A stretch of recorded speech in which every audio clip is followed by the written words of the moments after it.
Hey guys, welcome to my channel हाजिज़ी vlogs. मैं Friday का व्लॉग आज डाल रही हूँ क्योंकि मेरी तबीयत कुछ सेट नहीं थी। खैर मुझे सुबह उठने का दिल नहीं कर रहा था, लेकिन फिर मुझे याद आया फ्राइडे है तो जल्दी उठना है। और ये मैं अपनी लिए पेस्ट के साथ मेहनत करती हूँ क्योंकि निकलने का नाम ही नहीं ली थी, और जब निकली तो इतना ज़्यादा निकल आई। खैर अपने दान चमकाने के बाद अब आहिल को चमकाने की बारी थी क्योंकि था जुम्मे का टाइम हो रहा था और ऑलरेडी लेट हो चुके थे। सो आहिल को जुम्मे के लिए बेच के फिर टाइम था ब्रेकफास्ट बनाने के लिए। जब तक ये लोग नमाज़ पढ़ के आते हैं मैं कहा सो चलो जब तक मैं पराठे की तैयारी कर लेती हूँ। वैसे तो हम नाश्ते में ब्रेड एंड जैम, मतलब एक स्पेसिफ़िक चीज़ नहीं है जो हम खाते हैं, चेंज करते रहते हैं क्योंकि एक ही चीज़ खा खा के बंदा थक जाता है यार। सो कभी ब्रेड एंड जैम, कभी पराठा, कभी फ्रेंच टोस्ट, जो दिल कर जाए। खैर मुझे पराठे नए नए तरीके से बनाने का बहुत शौक़ है। मैं बहुत से मेथड देखती हूँ, तो ये मुझे सबसे ईज़ी लगा है। अदरवाइज़ मैंने पहले जो भी मेथड देखे हैं और जब भी मैं बनाती हूँ मेरा पराठा तवे पे जाने से पहले ही खुल जाता है। तो ये बहुत ही ईज़ी है तरीका। मैं हमेशा इसी तरह पराठे बनाती हूँ बिकॉज़ आई लव लेयर्स वाले पराठे, नॉट दैट सिंपल वाले। तो ये बनाने के बाद आप देख सकते हैं कि इसमें कितने लेयर्स बन गए थे।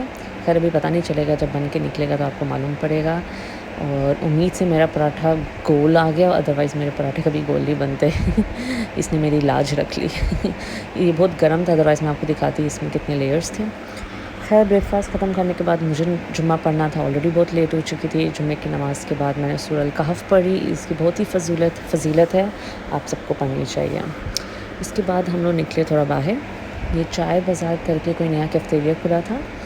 हमने बोला चलो यहाँ का कुछ ट्राई करते हैं। इनके पास इंडियन पानी पूरी थी, अदरवाइज़ मैंने कभी इंडियन पानी पूरी नहीं खाई, और बहुत ही मज़े की थी। मतलब स्पाइसी थी बट अच्छी थी। और ये एक कुकी थी जिसके पीछे मैं और मेरा लड़ रहे हैं। खैर इनके पास ही एग पफ़ था एंड चिकन पैटीज़ था। मैंने एग पफ़ ट्राई किया बिकॉज़ मैं खा लेती हूँ अगर मुझे नज़र आ जाए। और ये पकोड़े थे, लेकिन पकोड़ों ने मेरा दिल तोड़ दिया यार, किसी काम के नहीं थे, सिर्फ बेसन था इसमें। खैर ये सब करने के बाद हम गए अल्फ़ैन एमिरेट्स। यहाँ पे बच्चों के कपड़े आपको बहुत ही रीज़नेबल प्राइस में मिल जाएंगे। मैं कुछ रिकॉर्ड नहीं कर पाई क्योंकि यहाँ पे अलाउ नहीं था। फिर मंथली ग्रोसरी के लिए हम लोग गए अल नेस्टो हाइपर मार्केट। मैं हमेशा मंथली ग्रोसरी करती हूँ, मैंने कभी डेली या वीकली नहीं की। क्रिसमस की वजह से इनके पास चॉकलेट्स में, बिस्किट्स में बहुत अच्छे डिस्काउंट चल रहे थे। तो सैंडो, आई जस्ट लव सैंडो यार, सैंडोज़ एंड बाकी चॉकलेट्स एंड एवरीथिंग जो भी था, अच्छा डिस्काउंट था इनके पास ओवरऑल। इसके बाद मुझे नज़र आ गए Pakistani oranges, and I am sure इसका टेस्ट मेरे जो पाकिस्तान में जो घर है वहाँ पे जो ऑरेंजेस लगे उस जैसा तो बिल्कुल भी नहीं था। है मैंने चंद ऑरेंजेस लिए, फिर मैं यहाँ पे आ गई अनार की तरफ। मुझे हमेशा अनार खट्टे मिले हैं, कभी मीठे नहीं मिले। मैंने कहा चलो ट्राई कर लेती हूँ कैसे होते हैं। तो मैंने एक अनार ले लिया। फिर हम ये बेरीज़ की तरफ आए, कुछ बेरीज़ मैंने उठा ली, ग्रेप्स उठा लिए मैंने।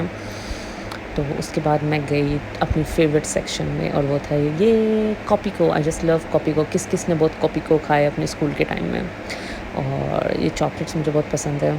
चॉकलेट्स उठाए, फिर ये मेरे फेवरेट बटर कुकीज़ डनीसा के, और किस किस को डनीसा के बटर कुकीज़ पसंद है मुझे ज़रूर बताना। फिर ये कुछ नया जूस आया था, मैंने कहा चलो ये भी ट्राई कर लेते हैं। फिर मेरी बैटरी बंद हो गई तो हम लोग फिर खाने की तरफ चले गए। खाने से पहले एक चाय तो बहुत ही ज़रूरी थी आपको रिफ़्रेश करने के लिए। उसके बाद हम ये गए चिटागोंग, यहाँ से हमने लिया शावरमा, और यहाँ से हमने लिए लुकेमात। इनका शावरमा एक आप लोग बहुत ही फिलिंग होता है, ये जो गार्लिक सॉस होती है ना, इट्स यम। और ये लुकेमात भी बहुत ही यमी थे। And enjoy our day. Thank you for watching me, bye bye.